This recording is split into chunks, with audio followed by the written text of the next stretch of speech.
question. When I was in Kumasi, I caught a cab from Akweside back at the Royal Palace, back to the house where I was staying. The cab driver immediately recognized my accent and says, "Oh, you're a black American."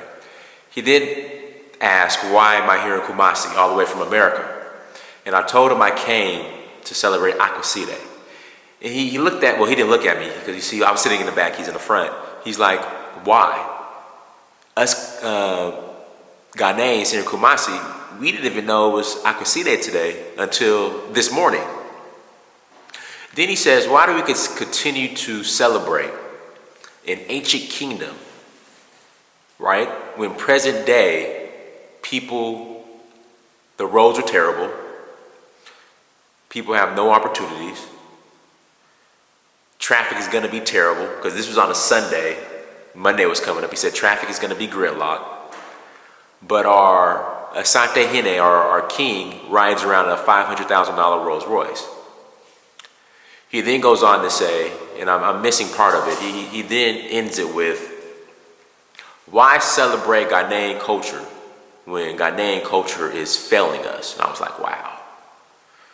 So, I mean, what are your thoughts on that? Has Ghanaian culture failed Ghanaian people?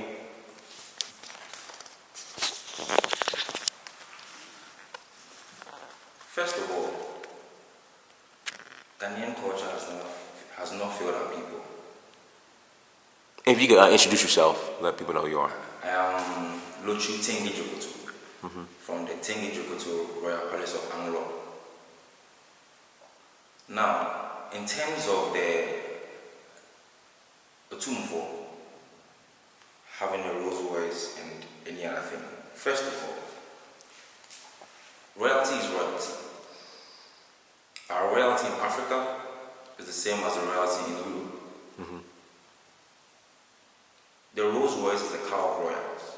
There's nothing wrong with Otumfo, but there's nothing wrong with me, Tenge Djokoto, driving a Rolls Royce. It is that image. You want to ask me, because I'm a black man, I'm a black king, I'm not supposed to drive a Rolls Royce? No, all kings drive Rolls Royce. With the question of us celebrating a culture that has made us have bad roads and stuff, we the kings in Ghana, I'll speak for the Ewe people, and I can even comment for the Ashantis. We the kings in Ghana do not own or do not have political power. You need to repeat that, because people... We the kings in Ghana do not own or have political power. The Fourth Republic took such power from the kings and the chiefs. What we have is land, control over land. Now, the question we should be asking ourselves is how our kings use what they have to influence politically. We the kings, we know who we are. Politics is a game of numbers. And by the right of fact that we are kings, we do have some numbers. The problem is, most kings do not know their power. That the numbers they have is power. And so can leverage it with the politicians to influence them. Right before we gain independence, the real thing, if we want to talk about the real tradition, our traditions, the MPs, the member of parliaments, historically, are supposed to be the linguists of the kings. In acceptance of new rule, in acceptance of Western governance, we started off by when kings are there and are installed. The linguist, what's the job of a linguist? To speak on behalf of the chief, to speak on behalf of the king, to speak on behalf of the people. It is the linguist that we send to represent us as the MPs. That was the mentality our forefathers took when we were accepting and trying to merge these two systems. What do we have now? We did not follow the ways of our forefathers. black man is more comfortable accepting white Jesus. Hold on, repeat that again, because I've talked about this over and over, this white Jesus issue here in Ghana, in Accra. I've talked about it over and over. And I have Ghanaians attacking me. Well, how dare you? Because number one, you're an outsider. I'm considered an outsider. How dare you come in our country and criticize our love for white Jesus when we have the freedom of religion? But it's a sickness. Exactly. Like, I don't understand. Why would you want to follow and worship white Jesus when you have your own traditional religion? I don't understand it. Now, this problem stems from the colonial time. Education. From the colonial time to now, because we still have the remnants of the colonial time, education was set up by what? The church. If the church owns the school, they will teach you about white Jesus. Right. Our educational system in Africa is owned and controlled by the church. Repeat. People need to hear that again. Our educational system in Africa is controlled and owned by the church. If it's not controlled and owned by the church, it's controlled and owned by the mosque. Now, we have a country where in order to be educated and make a meaningful living for yourself, you have to go to a Christian school. Whether you are Christian or not, from a child, you'll be taught the ways of white Jesus. Or you'll be taught the ways of Islam. True. So where are the traditional institutions? Exactly. That's what, because I study this. Now, they don't exist. We the kings. And it's also a canker even growing in our kings. I wouldn't want to mention names. But when we have kings looking at their own people, telling them that white Jesus is the only king and they themselves are not kings, what does that mean?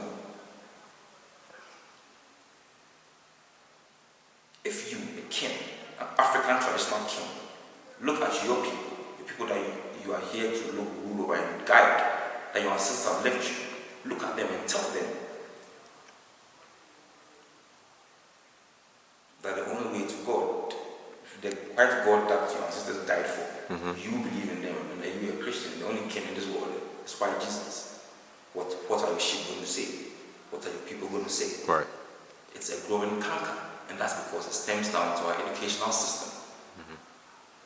What's the way forward? Those of us that believe in African traditional systems, be it royals, be it non-royals, be it politicians, be it non-politicians, be it businessmen, we have to start owning schools. Right. That's an African traditional base. I agree. Now, another comment that the taxi driver said was that there's Asante Hene. He gets all these gold revenues or profit sharing from the gold mines, but he doesn't circulate it back into the Kumasi community. What are your thoughts on that, especially when there's a lack of traditional schools, so our children don't have to be indoctrinated through Islam or a Christian school? So what are your thoughts on that?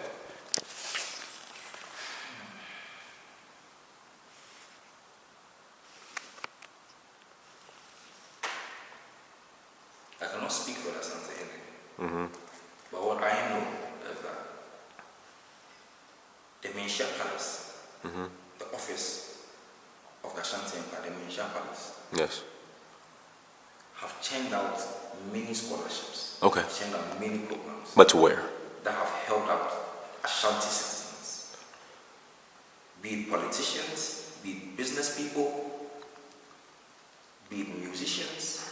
There are many Ashantis that have been through the Asante Man scholarship. In fact, the first breed of Ashanti politicians, people like Victor Wusu, benefited from the Asante Man educational scholarship. So, from where I sit, And from the history that I know, the office of the Minsha Palace itself uses the money they get to empower its Ashanti people. As for that, I can categorically say yes. Okay. Now, if anyone has any other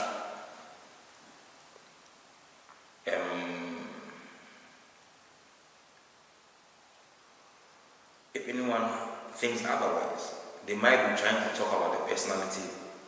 But as far as I'm concerned, the Minsha office, since pre-colonial, post-colonial, and now, have always used their proceeds from gold to improve the Ashanti man and the Ashanti people. That's good. That's good.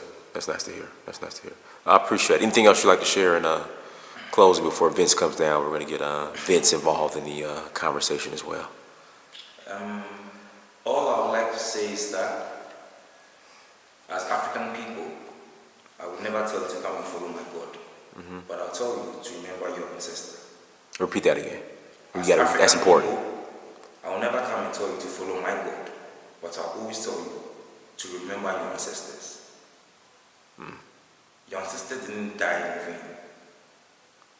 They left secrets and codes and mysteries for us Africans to inherit.